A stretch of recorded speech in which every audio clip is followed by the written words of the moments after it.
Jika bukan kepadamu, aku tidak tahu lagi pada siapa rindu. Refleksi pembelajaran paradigma baru. Jadi kita tidak usah terlalu kaku, tidak usah terlalu formal. Kita boleh duduk rileks, yang penting ilmunya dapat. Saya harap juga ada kerjasama dari Bapak Ibu semua untuk bisa proaktif di dalam kegiatan kita pada hari ini, karena nantinya di tahun ajaran baru pasti kita akan action di sekolah kita masing-masing. Jadi Bapak Ibu, mari kita mulai kegiatan ini, kurikulum merdeka. Kita harus overview dulu bagaimana dan apa sih itu kurikulum merdeka. Seperti tadi sudah disampaikan oleh Pak Kabid bahwa sebelum tahun 2020 itu disebut dengan masa pra-pandemi, dan kurikulum 2013 yang telah pada saat itu, dan hingga pada saat ini kita yang akan melaksanakan IKM nanti di tahun ajaran baru 2020 sampai 2021 itu masa pandemi Bapak Ibu.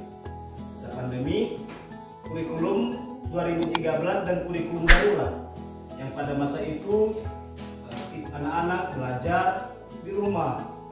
Kadang kita juga ke sekolah 3 kali dalam 1 minggu.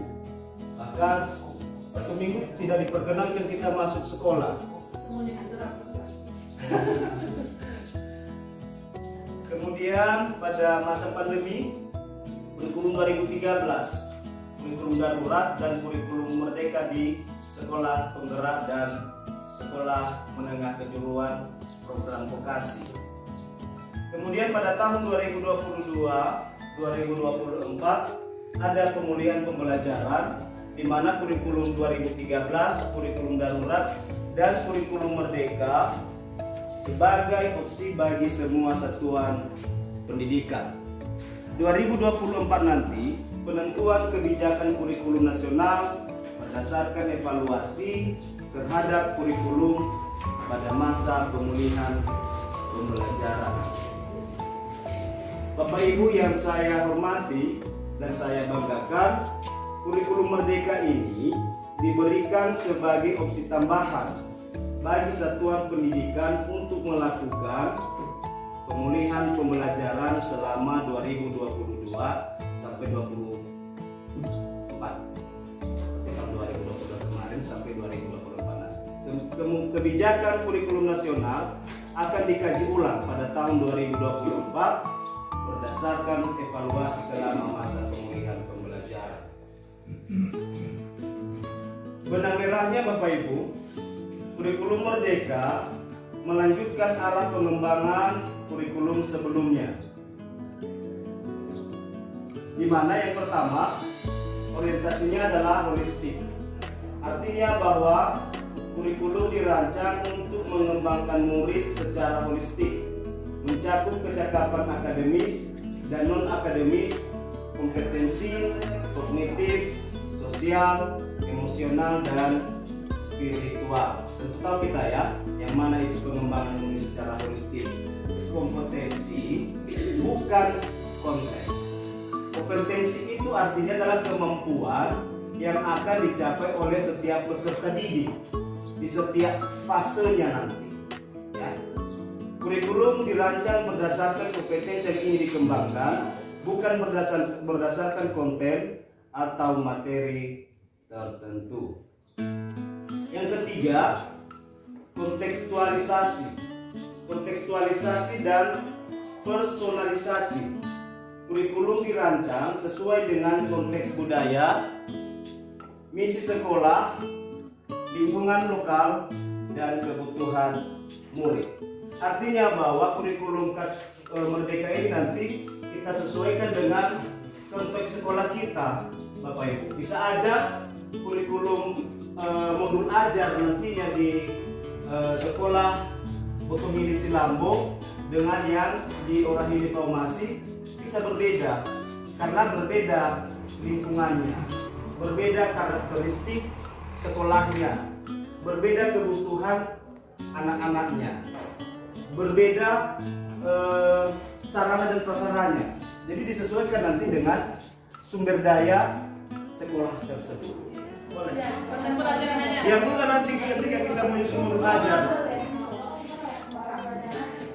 Satu mata pelajaran itu ada 5 gitu. Kalau bahasa Indonesia matematika saja ada 4.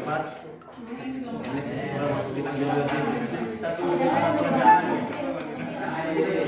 pelajaran. Kelas masih kelas 1 bahasa Indonesia. Yang lain jangan bahasa Indonesia biar bisa nanti saling bertukar kita. Ya, ada bahasa Inggris. Kalau pilih kelas SD Formasi bahasa Indonesia ya Pak. Berarti kita matematika. Agama komisi. Agama. Ada agama di sini. PKM boleh. Agama aja untuk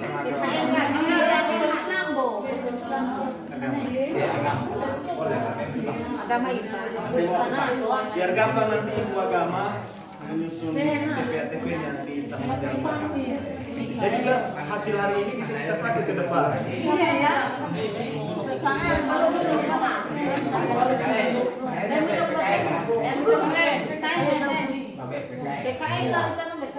Fungsi agama saja. Dan guru kelas TKN ya. Dipastikan tentang analisis CPTP dan ATP. Mapel atau mata pelajaran bahasa Indonesia. Adapun beberapa elemen, ada 4 dia menyimak, membaca dan menulis,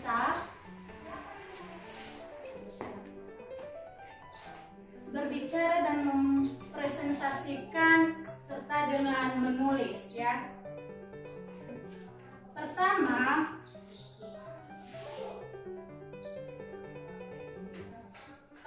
menyimak.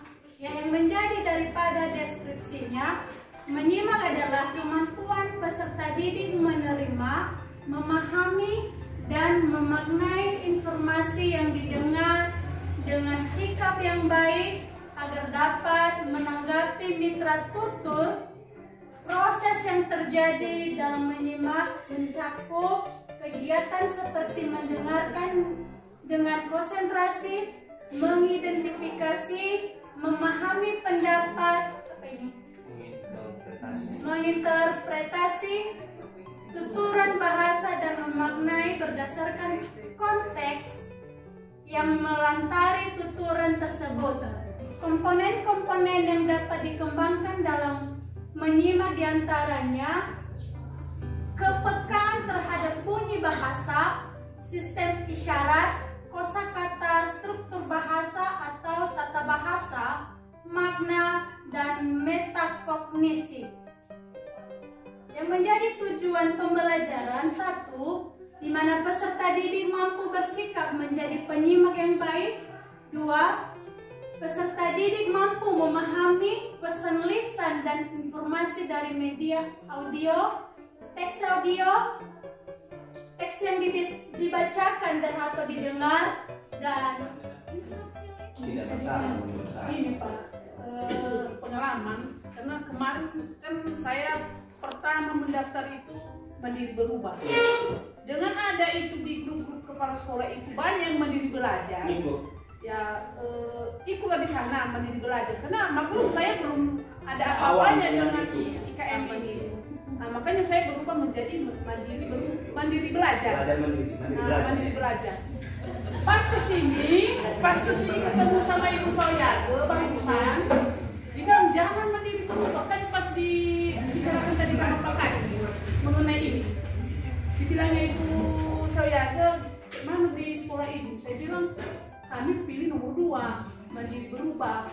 Karena kemarin awalnya saya pilih Mandiri Belajar. Dengan saya lihat di grup, saya pelajari, berarti kalau kami nanti berubah, misalnya Kalau kami ambil nanti IKM bulan tahun ajaran baru, berarti kedudukannya di Mandiri berubah. Dibilang ibu saya, jangan, karena kalau mandiri berubah berarti dari kelas 1 sampai kelas 6. Enggak, 1 dan 4 saja. Langsung saya ubah, ya kayak gitulah Pak, karena namanya saja belum tahu apa-apa mengenai IKM ini. Jadi bagaimana apa masih bisa diubah lagi, karena di sini katanya 3 kali. Hanya 3 kali.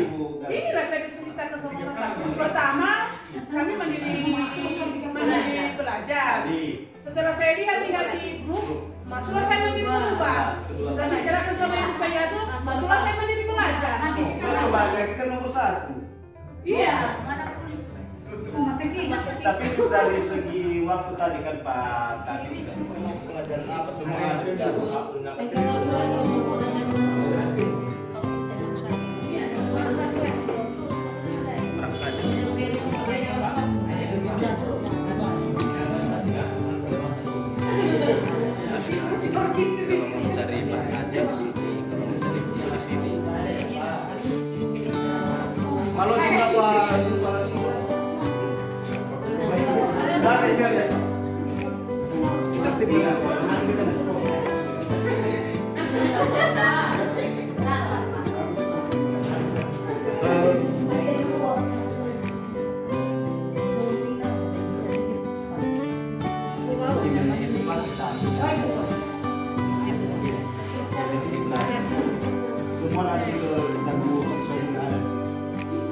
siswa juga harus punya belajar karena